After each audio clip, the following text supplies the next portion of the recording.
When U.S. President Donald Trump made his COVID-positive announcement on Twitter, there was growing concern about the president's health and his ability to carry out his duties.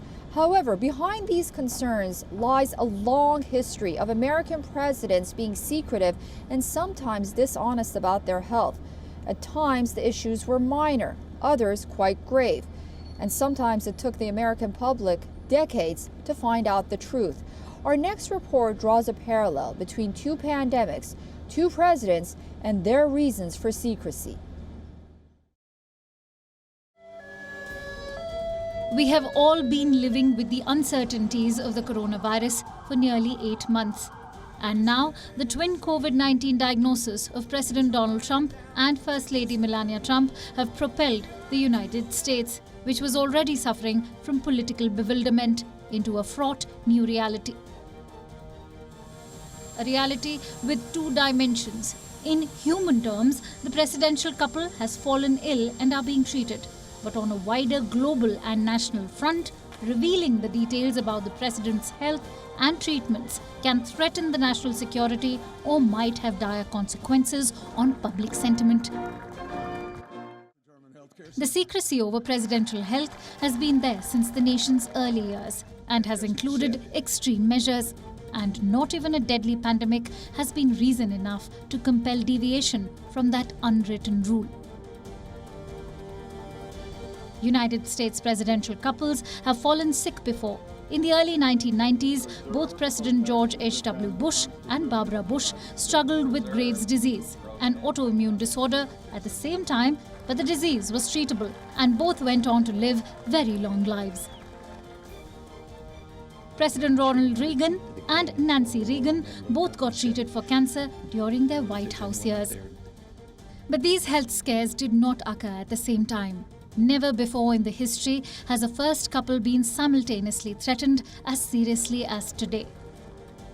With presidential elections less than a month away, Trump's COVID-19 diagnosis is an extraordinary development. Pandemics have blighted the presidency of both Trump and Woodrow Wilson. Each played down the viruses that killed hundreds of thousands of Americans. Both presidents fell sick, and each had to decide how much to tell the public. Like the administrations before him had done, the White House tried to keep Wilson's illness a secret. Wilson was 63 when he was infected with the influenza. He caught the flu in 1919 while in Paris, where he spent several months negotiating the peace treaty after the Great War. What remains unchanged even after 100 years is how both presidents downplayed the pandemic. Like the coronavirus, the fast-spreading 1918 flu disrupted life in unprecedented ways. It overwhelmed healthcare systems, emptied out public spaces, shuttered workplaces, and killed social events. While the global coronavirus crisis traces its origin to China, the influenza in the US started among troops and exploded into a flu pandemic that ended up killing 675,000 people in the US. The Trump administration says that the president played down the pandemic so as not to create panic, but there were political reasons as well for doing so. Seeking another 4 years in office, Trump did not want the US economy to tank before the November 3rd election.